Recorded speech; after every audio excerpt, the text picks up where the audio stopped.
جو ظاہر ممکن نہیں تھا. تو آخر میں وہ ایک عجیب و غریب قسم کی لت کا شکار ہو گئے.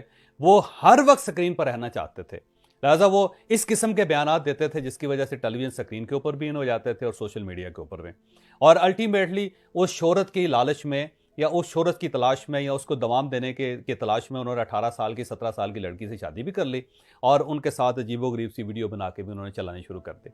اور جب ان کا سکینڈل سامنے آیا خاتون کی طرف سے, جب خاتون نے کوئی ویڈیوز جاری کی یا خلا کا دعویٰ کیا, تو عامر لیاقت حسین صاحب نے ایک ایسی آڈیو بھی لیک کر دی اس کی خاتون سے ریلیٹڈ, جس سے خود عامر لیاقت حسین صاحب کی شہرت کو بہت نقصان پہنچا. لیکن وہ کیونکہ ان رہنا چاہتے تھے ہر جگہ پہ, تو وہ اس میں ہر حد کو کراس کر جاتے تھے. لہٰذا میں شہرت کو ان کا پہلا قاتل سمجھتا ہوں. یعنی وہ برداشت نہیں کر سکے کہ وہ بے نام رہیں یا یہ جو سورج ہے جو ڈھل رہا ہے شہرت کا اس کے ساتھ گزارا کر سکیں. تو پہلا ان کا قاتل جو ہے وہ شہرت ہے. دوسرا قاتل ان کا نشہ ہے. یہ یاد رکھیں کہ انسان جب مشہور ہوتا ہے, انسان جب دولت مند ہوتا ہے اور انسان جب اقتدار میں پاور میں آتا ہے, تو وہ ایک چیز جو اس کی طرف وہ بڑھتا ہے وہ نشہ ہوتا ہے. یہ ہو نہیں سکتا کہ آپ دولت مند ہوں, آپ پاورفل ہوں یا پھر آپ مشہور ہوں اور آپ کسی نہ کسی نشے کی لت کا شکار نہ ہو. آپ سگریٹ پئیں گے, شراب پئیں گے, جوئے کے شکار ہو جائیں گے, پیسہ خرچ کرنے کی لت میں مبتلا ہو جائیں گے, لوگوں کی انسلٹ کرنے اس کی لت کا شکار ہو جائیں گے. تو انسان نشے میں ضرور گرفتار ہوتا ہے. یہ ایک عجیب ہے اور صرف اللہ کی ذات ہے جو آپ کو اس نشے سے بچاتی ہے. تو عامر لیاقت حسین صاحب کیونکہ مشہور بھی تھے, دولت مند بھی تھے, پاورفل سیکٹر میں بھی آ گئے تھے, تو وہ نشے کا شکار ہو گئے اور الٹیمیٹلی وہ نشہ ان کی جان لے گیا.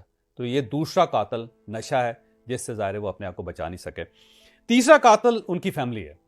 یعنی ایک پرانی بیگم, سب سے پرانی بیگم, وہ بہت زیادہ کنٹرولنگ تھی اور اتنی زیادہ کنٹرولنگ تھی کہ عامر لیاقت حسین خود یہ کہتے تھے کہ میرا دم گھٹتا ہے.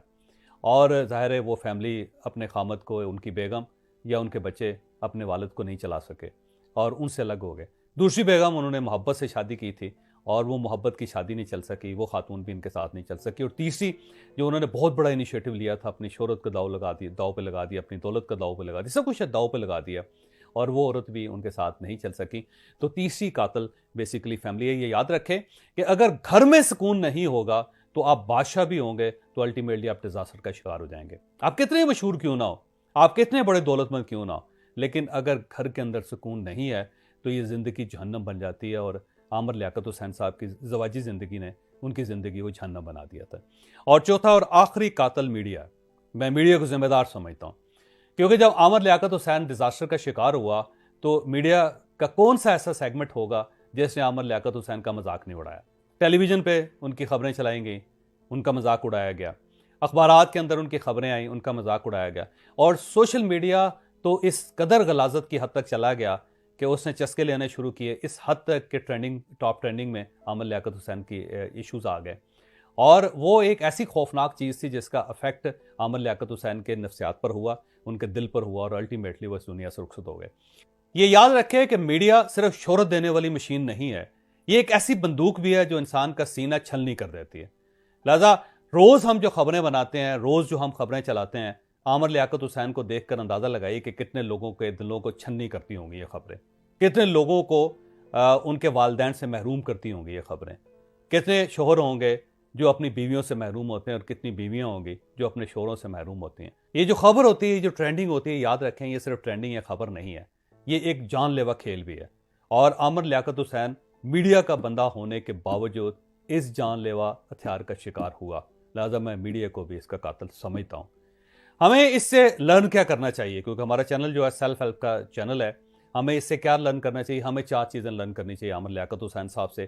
پہلی بات یہ ہے کہ اگر اللہ تعالیٰ نے آپ کو شہرت دے دی, آپ کو دولت دے دی, آپ کو اگر اس نے پاورفل بنا دیا تو عاجزی اختیار کریں. اللہ تعالیٰ کی ذات کے سامنے جھک کر رہیں, اپنے آپ کو بہت زیادہ سمجھدار نہ سمجھیں. یہ اللہ تعالیٰ کی دین ہوتی ہے, جب وہ دیتا ہے تو دیتا ہے, جب وہ لے لیتا ہے تو لے لیتا ہے. لہٰذا عاجزی اختیار کریں, نہیں تو آپ دولت کے ہاتھوں, شہرت کے ہاتھوں یا طاقت کے ہاتھوں مارے جائیں گے جس طرح عامر لیاقت حسین مر گیا. دوسرا, نشہ. یاد رکھیں کہ ہماری زندگی میں ہمارے جسم کے اندر کچھ کیمیکلز ہیں, وہ ہماری زندگی کو چلاتے ہیں.